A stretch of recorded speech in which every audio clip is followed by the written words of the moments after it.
It is Friday, January 10th. Let's talk PlayStation. Welcome back, everyone, to another Freedom Wars episode of LTPS. As always, let's begin with our PS Plus reminder. The January PS Plus Essential 2025 lineup is now live on PSN, so go ahead and claim those games. And going into our first story, Sony has finally confirmed what was previously rumored, and that was the Midnight Black collection for various accessories, the DualSense Edge, Pulse Elite, Pulse Explorer, and also the PlayStation Portal. So pre-orders are going live on January 16th on PlayStation Direct and releasing on February 20th. So not too long of a wait to finally have black options for these various accessories, which they all look very nice, and I do tend to prefer black, but that also clashes with my personal opinion of whatever the sort of standard console's main color profile is. That's the one I tend to prefer. So I've already got all the white ones. I'm good, especially for the Edge, where it's like I'm not going to get a third Edge at this point. Very expensive controller, but it does look really sleek, gorgeous. If you've been waiting for black options, then they're finally here. They should be showing up soon. Next up, let's go over another new interview that came out from Stephen Tottilo's newsletter Gamefile, where this time he was speaking with Corey Gassaway, who is SIE's VP of PlayStation Product, Games, and Player Experiences, and we learned a lot more about the development and got some insight into the PS5's UI, how the user interface was developed over time and features they prioritized, and we learned a lot of cool things, but one really interesting tidbit was the Welcome Hub, which was a bigger, more recent change where the Explorer tab in the US changed to the Welcome Hub, and then globally all PS5 players got access to the Welcome Hub, which is this, landing page where you can see a bunch of widgets and you can customize it, and I think we can all agree it's very usable, but it turns out that Welcome Hub was actually the byproduct and the result of an internal hackathon. So it was designed by a small, passionate team, and it was their idea that won and moved forward. And this was also motivated by a metric on how players shut down their consoles. So we learned that 50% of PS5 owners do a hard shutdown, and the other 50% use rest mode. If you use rest mode, then obviously the next time you turn on your console, you're probably using rest mode on a suspended game, so you turn the console on, and then you're seeing where you were previously on that game. You're seeing the splash screen for that game and everything, and then you can start playing it right from there. But if you do a hard shutdown, you're going to then boot the console back up and then just see the basic home screen. So if you're outside of the US, then before you would just see like your last open game, or if you're in the US, you would see the Explore tab, which was basically glorified advertisements for a long time. So the point here is that SIE internally, then understood that half the players that were turning on their console, which is millions and millions of people, their landing page was kind of boring. So that was also a reason why they were motivated to do the Welcome Hub and pursue this even further, which is fascinating insight. It's always cool when we learn these things. It's not often at all, and sometimes it surprises you. I mean, I definitely would have thought that, okay, a lot of people do still tend to do a hard shutdown with their consoles. It's a pretty well-known thing. Anecdotally, it seems like a lot of folks just like, no, I don't use rest mode. I don't need it because maybe I don't use remote play, which is maybe the biggest thing nowadays, right? Because if you don't use rest mode, then you can't remotely turn on your PS5, access it that way. We already know, even though the Portal's doing really well, between the Portal, remote play on phone or PC, like it's still not as widely used as some tend to think it is. So a lot of folks still are in this habit of like, I do a hard shutdown on my console because obviously power outages and things like that do happen. You turn on your PS5, it yells at you, says don't do that again. So, but 50% is still really high, especially considering that rest mode has so many benefits outside of remote play, where it's like handling a lot of firmware updates and things like that, and you can also remotely delete and access certain things from the PlayStation mobile app, and you can manage system storage and launch games that way. So there is a lot of things you can do even in the low power rest mode, beyond just, again, remote play or even charging controllers from the USB ports or something like that. But 50% still very high. The other part that's fascinating is that you're telling me the Welcome Hub was a byproduct of a small hackathon and an internal team with a handful of people made this happen. It's always a great reminder that very big multi-billion dollar companies, that there's always a handful of people, maybe a lot of people even, that know what consumers want. I think we all understand why the Welcome Hub is like so usable and like a big quality of life improvement. It's like, why was that not there on day one? And now we learn that this was something that like a handful of people were able to win, and that's how we got this feature, which in many ways seems I don't know if crucial is the right word here, but it's like, again, how have we not had this on the console? Having widgets and it being customizable and really expanding upon that. And so it's like, my God, it's just another good reminder that there are always a lot of people at studios and companies, and they know what people want, but oftentimes they don't get the green light to develop feature X, Y, and Z because they can't convince higher ups to move forward with the resource investment to make that feature actually happen. I hear this a lot from not just the gaming business, but also just other bigger companies as well. People tend to know what customers want, but they oftentimes can't really get access and support to do that from higher ups. So it's a really weird thing to know that the Welcome Hub almost didn't happen because of an internal hackathon. Anyway, the other thing we learned from this conversation that's noteworthy is that they did mention firmware updates will be more frequent, especially system feature updates, which is relatively new. That's the thing where, for example, with the 30th anniversary update, you might have seen that when you first got access to it, your PS5 would prompt you to restart. So you don't have to go through the traditional firmware update screen. It would just require a system reboot, and then server side you can see changes on your console. So that's pretty noteworthy there. What's funny is that I just predicted that, like, oh, maybe firmware updates are going to calm down this year and we're not going to see big major changes. I still expect that, but at the very minimum, it seems like they will make more incremental quality of life updates that I hope I'm wrong. I mean, there's still so many things I think they could add and improve on the UI, since I just complained about it with the PS Store in our Tuesday video. But having said that, that was pretty interesting to hear about.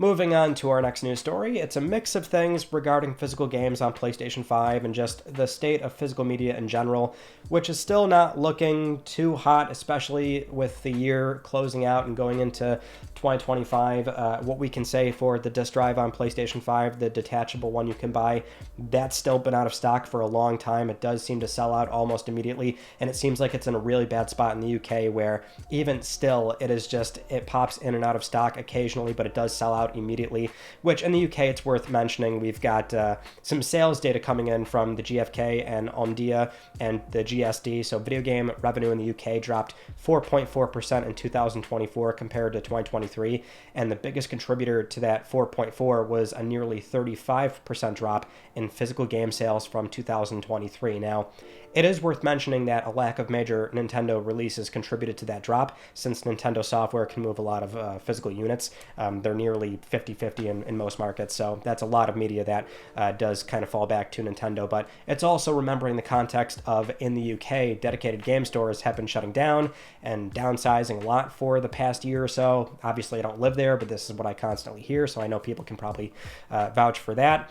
And so we've got that news. But then you combine that with the news from a few weeks ago about how LG is dropping production of Blu-ray players, which Samsung had already dropped out a few years ago, which, mind you, they're not making new models. They never were making new models. They were only manufacturing the existing ones that were years old now at this point, and I think they both only had one or two models in their lineup anyway. Things are just not looking great for physical media, because while these aren't directly PlayStation related, they're adjacent in the sense that if you care about physical media, then you want multiple manufacturers that are still paying facilities to make Blu-ray drives and lasers and everything that goes into printing discs. And so, like, it's becoming smaller and smaller in the sense that, like, really, like, a PlayStation and an Xbox Series X are just, like, really good mainstream, the only viable options nowadays, like for movies, mind you. But it's still something where it doesn't look good. I still expect going into PlayStation 6 that we'll be able to, at the very minimum, probably offer a way to read PS4 and PS5 discs.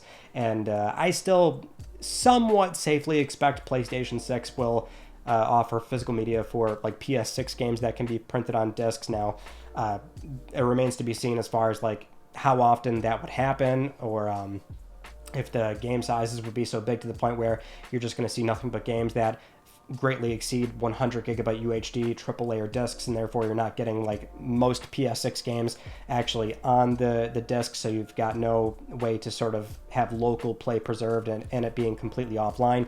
There's a lot of unknowns that likely are not going to look too good in that sense, but really, the frustrating thing right now is, like, the detachable drive that's been sold out for so long. I mean, they've got to just ramp up production a little bit more and get this thing out there so people can start buying these things for their pros, which is likely why the sort of sellout happened here. They've been in stock for such a long time when the PS5 Slim came out, and now the Pro finally releases, which is low volume in a sense too, so it's a little embarrassing that they can't keep up with the demand on this thing, because if it's clearly there is some level there that's not keeping up with the manufacturing process, but it's just not looking good. I thought we'd at least give a small update on where things stand right now, which it's obviously down year over year, but I'll always advocate for accessibility and the option for physical media, because it is real ownership that you can not just having it offline and having it in your house or whatever, but it's consumer rights as well. And you can take that disc, sell it,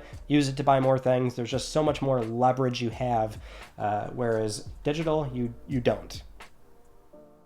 Next up, we have a very small but not inconsequential update for PS3 emulation. If you remember from last week's episode where we finally had the first real PS3 emulation news, Implicit Conversions, the company that Sony contracts out to actually emulate the PS1 and PSP, now PS2 stuff on PS4, PS5 with Implicit Conversions, Syrup emulation engine. It was on the roadmap for their site where they're dreaming about PS3 emulation. So the very small update here is they've acknowledged all the attention they've recently got. So in a recent tweet where they were discussing some of their upcoming games, they say towards the bottom, and yes, we're looking into PS3, which if anything, I guess makes it a little bit more clear that dreaming about, yes, we're looking into, this is not even started just yet. So I'll just sort of reiterate the same point I've always made here, which is PS3 emulation, when it does finally happen, if you want this thing to happen, let's say within a year or so, it would have had to already be in development for years prior. And that's unfortunately not what we're seeing in this case. Now, it's good news, but it will be quite a bit until we see something substantial come from this with Implicit in particular. There's always other avenues where we could be surprised. I still always thought if this is coming, maybe it would be something that Sony internally are doing with their engineers in Japan, and therefore we probably wouldn't hear any credible rumors from that kind of source, right? It's like the West where things are very leaky, Japan not so much, and if that's where it's happening, it would take such a long time, and they would have had to already be doing this for years for us to then see it within 1 or 2 years, or potentially on PlayStation 6, which I think is a fairly safe bet with that console having enough CPU headroom. But either way, Implicit is on the job, or at least they're trying to get on the job, and there is a lot of upside for them, and I would actually hope this is something where Sony gets involved with them directly to facilitate this. Now, that's a good segue into our next news story, though, because if you remember, we also had that story about Herman Hulst, the CEO of the studio's business group, speaking with Famitsu, where he talked about legacy IP, how they're always evaluating it and leveraging it, or trying to see how they can leverage legacy IP alongside new IP. Well, we've got a small thing here, a little rumor, if you will. So recently, VGC's Andy Robinson was touching on this during their recent podcast episode, and he said he knows of at least a couple of games that Sony is working on that could be described as deep cut old IP stuff. Also describing this and saying that there'll probably be smaller scale titles to fill out the portfolio going forward. My thoughts here have not really changed, because I still think it's a matter of Herman would probably always give that PR answer as far as oh, what do you think about older IP? Well, we're constantly evaluating and looking at old IP. It's the actions speak louder than words that I would focus on more, and we have seen, more that they've done in the past 2-3 years than they've done the past 2-3 before, right? If that makes sense. With the 2022 PS Plus relaunch, now having classics back on PS4, PS5, the Freedom Wars thing, which it doesn't even have to necessarily be something like that, because they're not selling the IP, but they are licensing it out and letting another publisher just full-blown kind of have a lot more control with how they approach it, and that's why you're seeing a PS4, 5, PC, and Switch release for that game. But I would very much advocate for and like to see a lot of sort of second-party deals. You would imagine this is something where, whether it's a port, remaster, maybe a new entry that would be certainly more modest in scope and budget. That's kind of what Andy is getting at. Don't expect a big new sequel for a Resistance or Motorstorm, or maybe even a game older than that. But this wouldn't be something internally, although I think there is some room for them to do that within PlayStation Studios. Like, for example, Nixxes Software, where they recently had the Horizon Zero Dawn remaster, nearly a remake because it looks so much different. But, they're obviously going to be doing more projects like that, so there's room for Nixxes Software. But you would think it would probably be a lot more second-party deals, so just find another studio and give them the IP, the budget, and let them do something in a manner of, like, if it is a port, remaster, or, again, maybe a sequel, but it's like a sequel to a game that doesn't necessarily need to command a super high budget.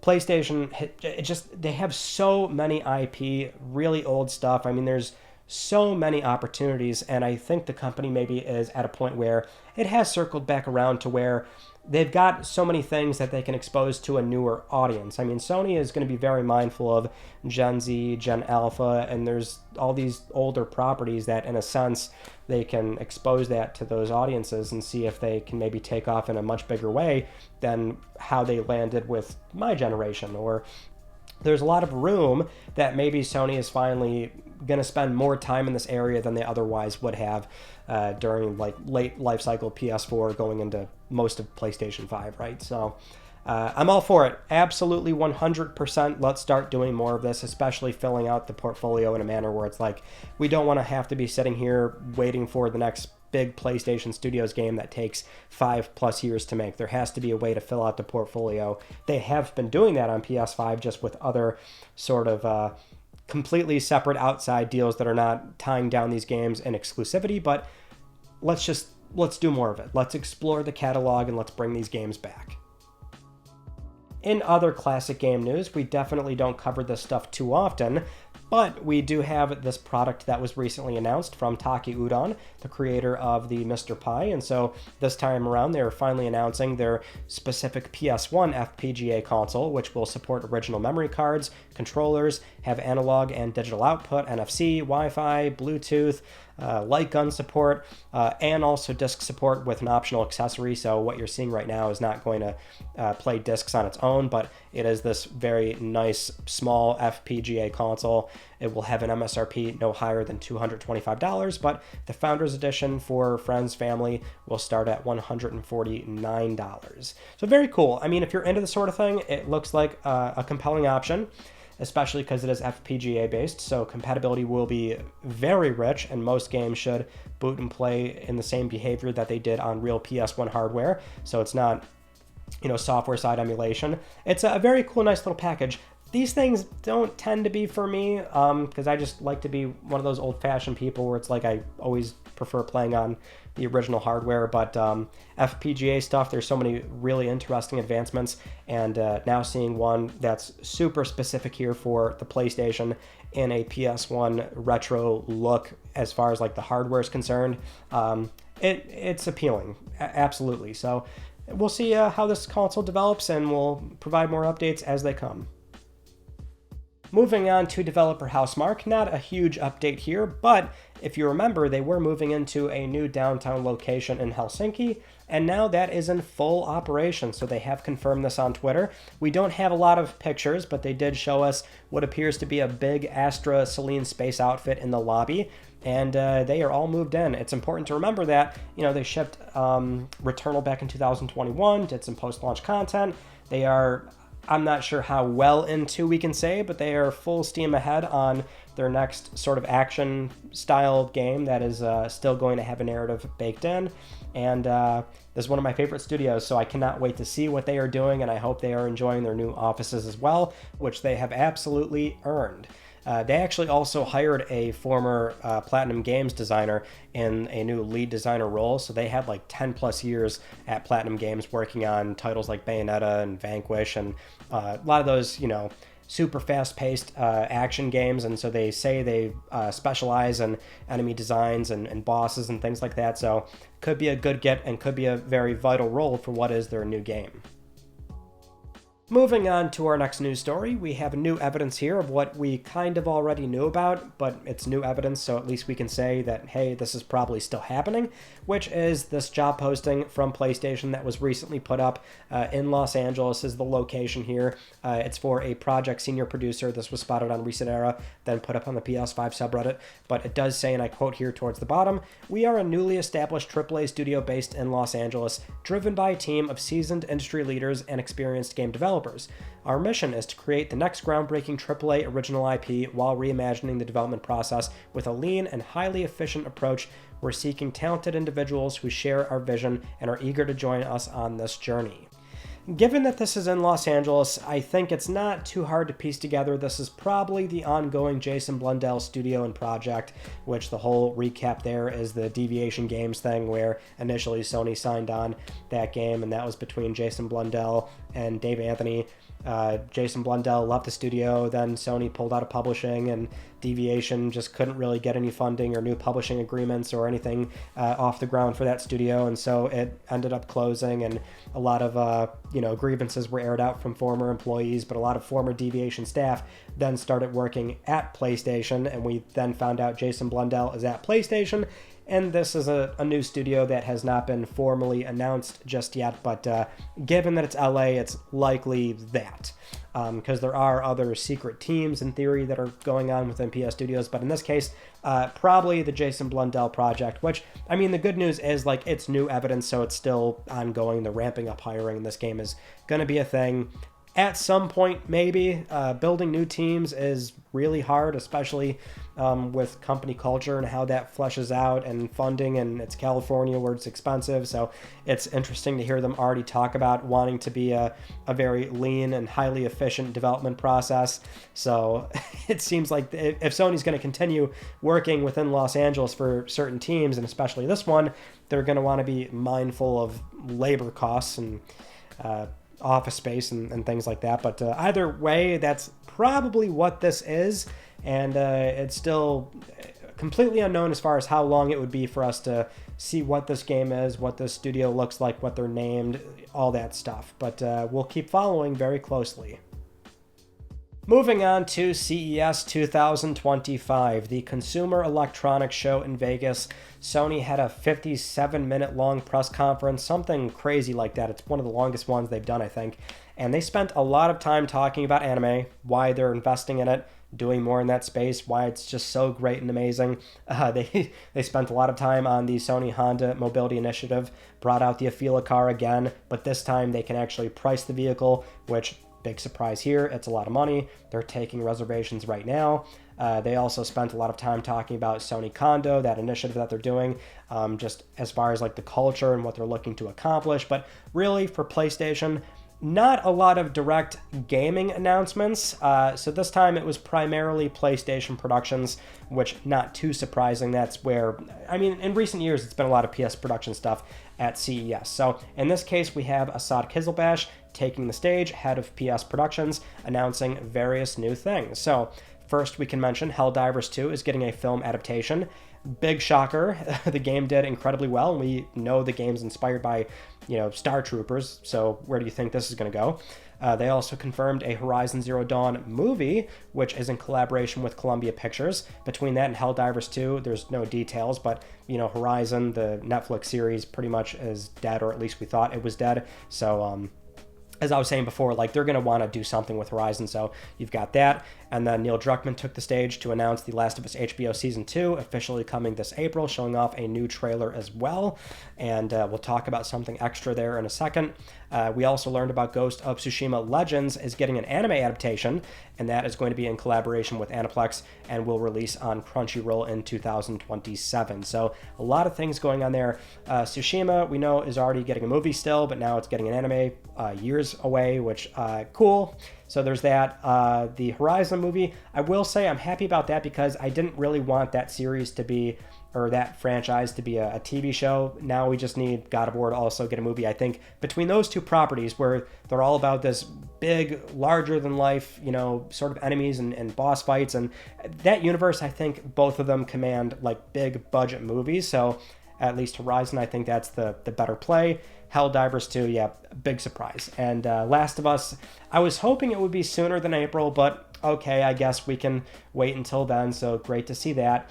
And what we can also mention for the extra announcement at CES is that when Neil Druckmann was out talking about The Last of Us, they also announced a proof of concept live location-based entertainment thing that they're doing at CES, so people could have actually gone and done this. But it is this like big box you walk into. It's basically giant high-res crystal LED displays, and you're placed in the world of The Last of Us, where they combine immersive audio, haptics, atmospherics, and even scent to create a sense of presence, where you're experiencing the sort of subway sequence in The Last of Us Part 2 in Seattle, so you can use a gun controller to shoot and aim at the infected in this demo sequence. Again, it's proof of concept, so it's not something that is going to be available to do somewhere, but it does absolutely track with what Sony has been trying to do, which is leverage IP outside of just video games. And so outside of PS Productions, they've actually done things like this already with the Last of Us experience in Orlando, where it's that like basically a horror sort of Fright World style thing you can do. There's the Uncharted roller coaster in Spain, I believe. So it's, location-based entertainment is something they're also looking into. So even though CES is almost always this place where it's like so much floor space of all this crazy technology where like more than half of it never ends up seeing the light of day, this, as crazy as it seems, I could absolutely see them being very motivated to get this like available somewhere. They would license it out to a theme park or something, and it would be this experience you can go and do, maybe a very big arcade or something. I mean, I would actually expect that they do want to try and get this available to the masses in some way. Especially the scent aspect is funny. I don't know what you're smelling in the basement for or the subway for Seattle and The Last of Us Part 2. I mean, that is a universe that probably does not smell very good, but like that's the whole shtick. It's this atmospheric sort of location-based thing you can do. So I would sincerely expect they do want to try and license that out and get it available for that particular IP or other properties that Sony has done.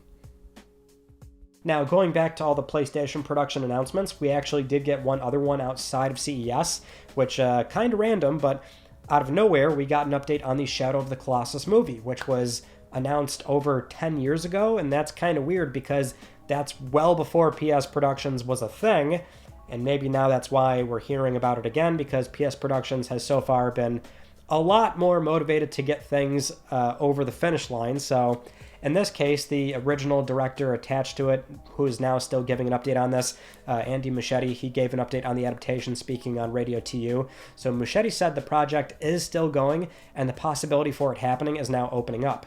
He says he likes the script, but there's still hurdles like the financial side, more or less explaining the politics of movie studios crunching numbers and trying to determine what budget the movie should get. And he's just saying, as an example, he would like it to get $200 million versus, say, 150 or 100 million, and that's kind of where they are right now.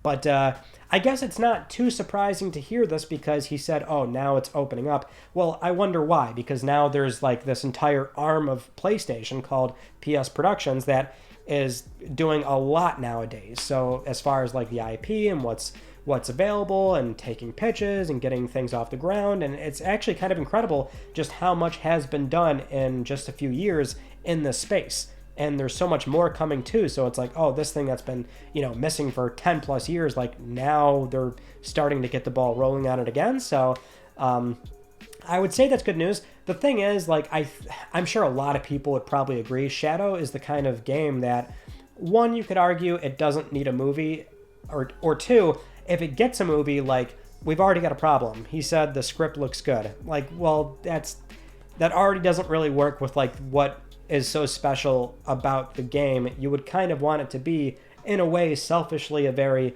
expensive film to really sort of capture the scope of what happens in the game, but it also has to be a kind of artistic A24 style production where like you're not going to have dialogue or something. I think there is a way to do it, although I don't have a lot of confidence that that is how this would play out.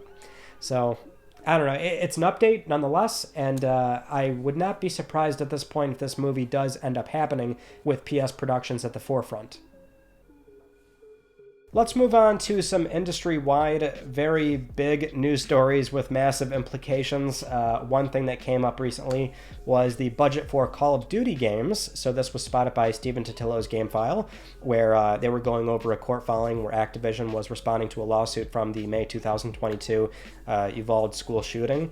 Patrick Kelly, Activision's current head of creative on the Call of Duty franchise, said that Black Ops 3 cost $450 million, Modern Warfare 2019 cost $640 million, and Black Ops Cold War cost over $700 million, and that's over the game's development cycle, so that would include post-launch content, but still an insane sum of money, especially when we do compare that to SIE titles, where we've had some recent leaks and things come out that have put Sony's own budgets on full display here. So Last of Us Part 2 costing, $200 million something dollars. A lot of rumors about Concord, but that being in the $400 million range. So we can still argue all day, every day about if that number is real or not, but it's probably somewhere in that ballpark.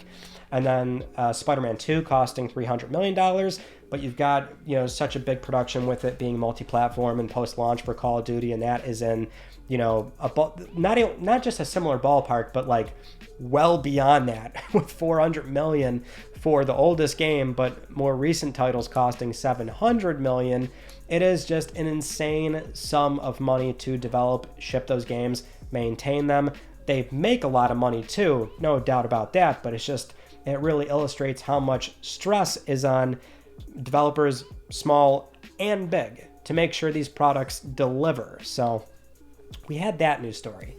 Now we also had the more recent developments going on with Ubisoft, which a very big established third-party publisher, but they too have been in hot water for quite a bit now, just trying to stay afloat, despite them being as big as they are on paper. But recently, Assassin's Creed Shadows has been delayed by a month, now launching on March 20th.